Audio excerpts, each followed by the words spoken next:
All right, buckle up, because today we're diving into a story that feels like it's ripped straight from a movie script, but it's 100% real. Oh yeah, this one's a wild ride. We're talking about the Chambers brothers. A Detroit crew who built a criminal enterprise so massive it actually inspired characters and plots in films like, New Jack City. Exactly. Ever wonder how much truth there is behind those gangster movies? Well, get ready to find out. Because we're about to separate fact from fiction. The Chambers Brothers story, man, it's this crazy blend of true crime and pop culture influence. It really is. I mean, these guys were knee-deep in the crack cocaine trade back in the 80s. Oh, absolutely. But their story, it just resonated so strongly that it practically wrote itself into Hollywood scripts. Okay, so let's start with the who's who.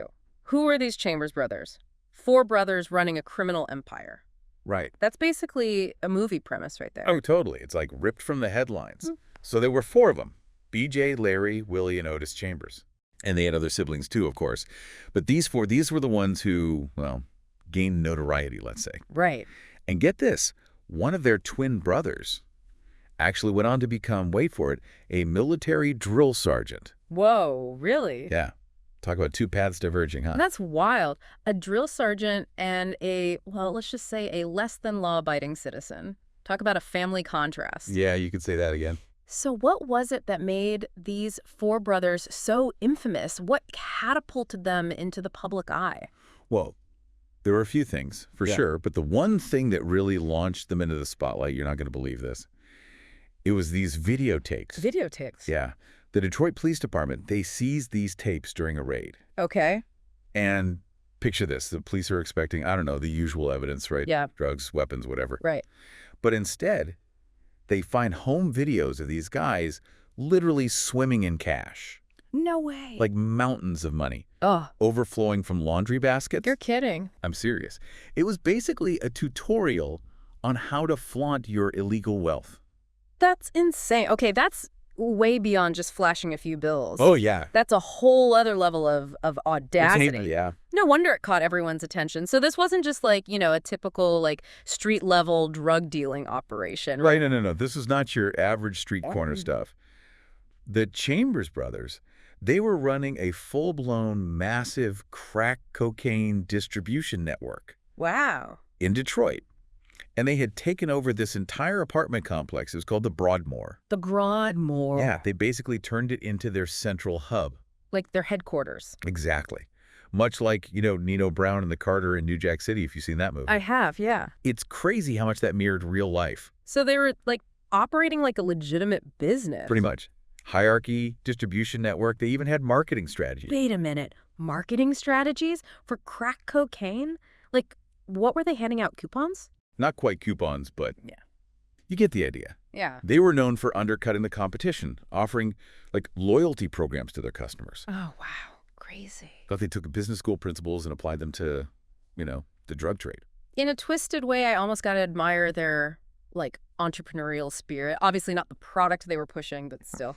But speaking of New Jack City, the parallels between the film and the Chambers brothers story are pretty striking. Were the filmmakers just inspired by them, or is there like a more direct connection? It's way more than just inspiration. New Jack City straight up lifted entire plot points from the Chambers brothers story. Nino Brown, remember? Yeah. How he consolidated power, his brutal tactics, even taking over the Carter, that apartment building. Right. It's all mirroring what the Chambers brothers did in Detroit. Really? Almost perfectly. Wow. So it's not just that they inspired the movie, it's like the movie immortalized their story, even if most people watching have no idea about the real-life connection.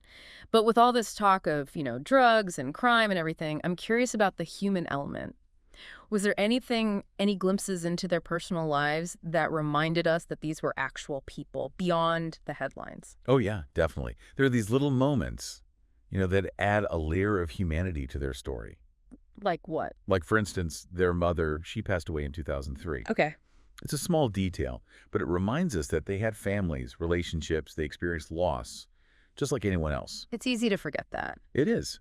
And, if you're interested in digging deeper into their personal lives and all the things that, shape their paths, there's this book. It's called Land of Opportunity, One Family's Quest for the American Dream in the Age of Crack.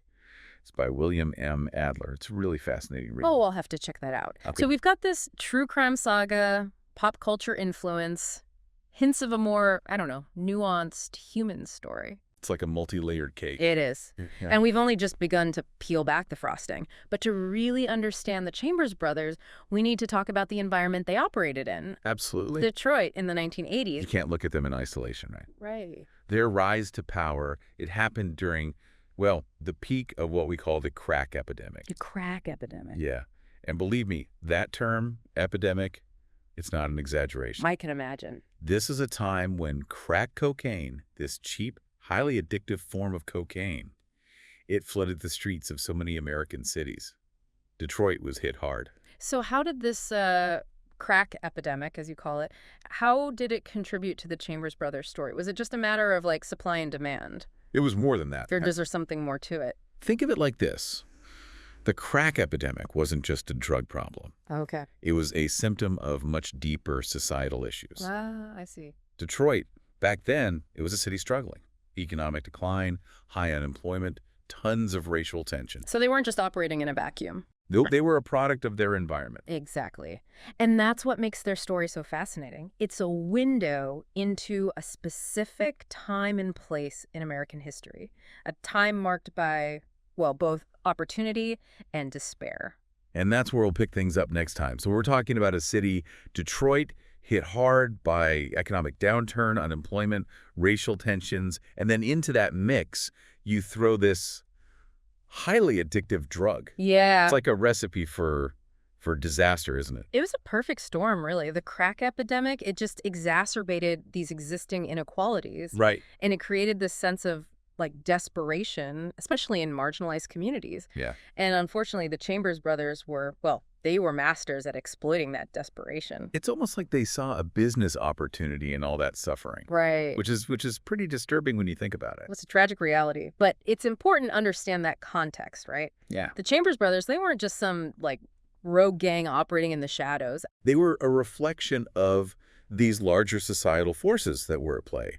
And that's what makes their story so relevant, even today. So you're saying their story is more than just a true crime thriller. It's a reflection of a specific moment in American history. Exactly. The Chambers brothers, their rise and fall, it's totally intertwined with what was happening in Detroit in the 80s, the social and economic realities of that time and place. It's a case study in how societal problems can, well, they can create the perfect conditions for these criminal enterprises to thrive. Okay, so we've talked about the crack epidemic, the economic downturn, the social unrest. Mhm. What was it about the Chambers brothers specifically that made them stand out? I mean, there were other gangs operating in Detroit at the time. Oh, absolutely. Plenty of them. But the Chambers brothers, they had a few things going for them. Like what? First, their business smarts, like undeniable, right? Oh, yeah. Remember those videotapes we talked about? Yeah. They weren't just about showing off their cash. Those tapes, they actually revealed a lot about how organized they were. The police, they were shocked, man, by how carefully these guys tracked everything. Really? Income, expenses, distribution networks. It was like they were looking at the books of a Fortune 500 company. Yeah. Except their business was crack cocaine. So not your typical street thugs. Not even close. More like, I don't know, criminal masterminds maybe? Yeah, that's a good way to put it. Ruthless, calculating, and incredibly efficient. And that's how they got to the top of the Detroit drug trade. Yeah. There was even this article in the New York Times. They described the Chambers operation as remarkably businesslike. Wow. Which, I mean, kind of chilling way to describe a criminal enterprise, right? Yeah, it's like they took the idea of the American dream and applied it to the underworld. Talk about a dark side. But all that notoriety, all that attention, didn't that eventually lead to their downfall? Yeah, it's almost inevitable, you know? Yeah. The higher you climb, the harder you fall. And for the Chambers brothers, their fame, it became their weakness. The more successful they get, the more attention they attracted. Not just from, law enforcement, but also rival gangs. So it was only a matter of time before their empire crumbled. Pretty much. Yeah. It's a classic story of ambition and greed, Right. Unchecked, it leads to self-destruction. But, their legacy, it didn't end with their arrest. That's right. We got to bring it back to New Jack City. I mean, it's one thing for a movie to be inspired by a true story, but this was something else. It basically became a cinematic representation of the Chambers brothers. Mhm. What was the reaction to the film like, especially from people who knew the real story? New Jack City had a huge impact, man. Yeah. For a lot of people, it was the first time they really saw the reality of the crack epidemic, Right. the violence, the destruction. It was all right there on the screen. And, there were some who criticized the film for, like, glorifying the criminal lifestyle. I can see that. But others, they saw it as a cautionary tale, a raw depiction of just how devastating the drug trade could be. It's interesting how one film can spark such different interpretations. But I think it's safe to say New Jack City cemented the Chambers brothers in pop culture, right? Oh, absolutely. Their story, it became this weird mix of fact and fiction. Right. The lines blurred. For sure. And that's something that, continues to fascinate people to this day. It's like they became these like larger-than-life figures, almost mythical, Yeah. you know? Yeah, But it also raises some ethical questions, doesn't it? it does. Like, is it right to tell these kinds of stories, even if they're based on real events? Mm-hmm. Are we, in some way, glorifying criminal behavior? That's a tough one. There's no easy answer. I think it comes down to how these stories are told. I should. You got to find that balance, portray the realities of crime without making it look glamorous. And it's also about understanding the bigger picture. The social and economic forces, right? They contribute to these situations. Take the Chambers brothers, for example. It's not just about a bunch of criminals. It's about a system that failed them. A community that was ravaged by addiction and despair. So it's about more than just entertainment. Yeah. It's about education, Yeah. awareness, understanding. Absolutely. These stories, they can be tough to hear, even disturbing, but they can also be incredibly insightful. Right. And I think that's valuable. You mentioned earlier that their story is relevant even today. What do you mean by that? I mean, the crack epidemic, it's not what it used to be, and Detroit's gone through a lot of changes since the 1980s, right? That's true. But the underlying issues the issues that fueled the Chambers brothers' rise, things like poverty, lack of opportunity, systemic inequality, Yeah. those haven't gone away. They're still very much present in a lot of communities. And as long as those issues exist, the potential for similar stories to happen, it remains. So their story isn't just some relic of the past. It's a warning for the present, a reminder that, we need to address these systemic problems if we want to prevent future Chambers brothers from popping up. Exactly. We can't just focus on punishing individuals, right? Mm. We need to build a society where everybody has a real shot at success. Okay. That means investing in things like education, job Mhm. creation, community development programs, break the cycle, Of poverty and despair that can lead to criminal activity. Exactly. Okay, that makes sense. But let's shift gears for a second. Yeah. Talk about the family dynamic here. Okay. You mentioned earlier that one of their twin brothers became a military drill sergeant. Mm. What does that tell us about the whole nature versus nurture debate? That's the question, isn't it? Were the Chambers brothers destined to become criminals? Or was it all about the circumstances they grew up in? It's a question that's, puzzled people for centuries. Yeah. And I don't think there's an easy answer. But the Chambers brothers' story, it definitely adds fuel to that fire. You have two twins raised in the same environment, exposed to the same things, and they end up taking completely different paths. Makes you think that both nature and nurture play a role in who we become. It's like that old saying, life is what you make it. But I also wonder how much choice they really had, Right. given their circumstances. Given where they came from. Do you think their lives would have turned out differently if they'd had more opportunities? Better education. Yeah, better education, more job opportunities, a stronger support system. Would things have been different?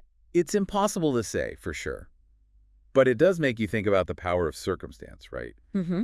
The role of luck, chance, and how unpredictable people can be. It's a reminder that even the most straightforward stories, they often have these hidden depths. Absolutely. And that's what makes the Chambers brothers' story so compelling, so captivating.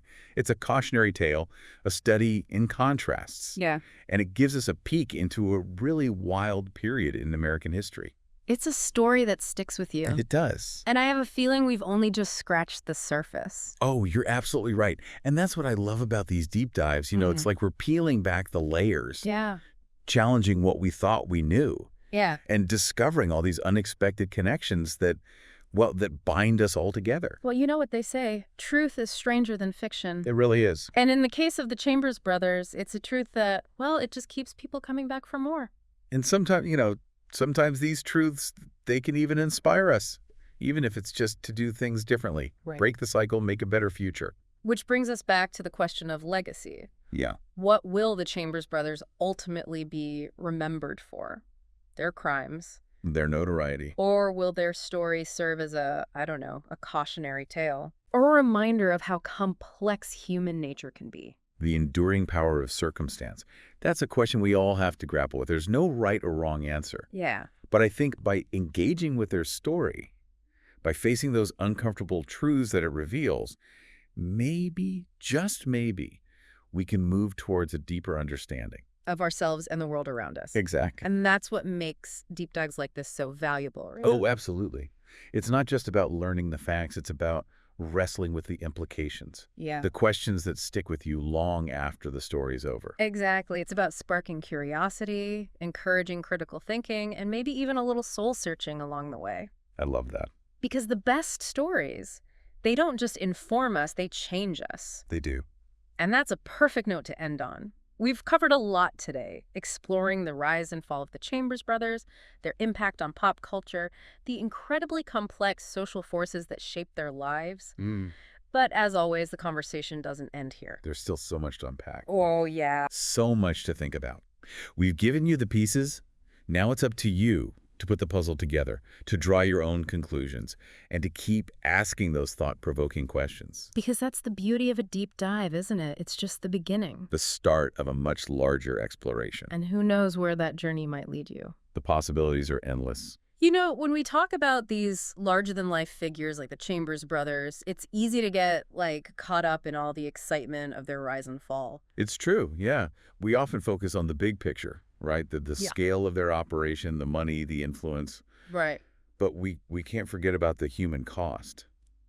The ripple effects that extend way beyond the headlines. Exactly. We've talked about the crack epidemic, but what did that actually look like on the ground in Detroit? Imagine, whole neighborhoods struggling with addiction, Wow. families being torn apart, violence just spilling out onto the streets. It was a truly devastating time for Detroit and for countless other cities across the country, too. So the Chambers brothers weren't just, dealing drugs. They were profiting from a crisis. Yeah, they were capitalizing on a very real and very painful situation. And it's important to remember that their story isn't unique. There were countless others who exploited this crisis in similar ways. So what can we learn from all of this? It feels like we've uncovered a dark chapter, but is there any light to be found? Any lessons we can apply today?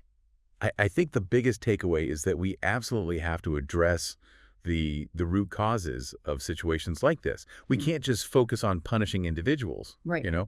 We need to create a society that offers genuine opportunities for everyone. So tackling poverty, inequality, lack of education, that kind of stuff. Exactly. Those are the breeding grounds for desperation. Yeah. And when people are desperate, they're more likely to make choices that they might not otherwise make. It's like that saying, hurt people hurt people. Yeah. The Chambers brothers were hurting, and they inflicted a lot of hurt on others. That's a really powerful way to put it. And it highlights how important it is to break those cycles of hurt and despair. Right. We need to invest in communities, provide resources, and create systems that support people instead of, leaving them vulnerable to exploitation.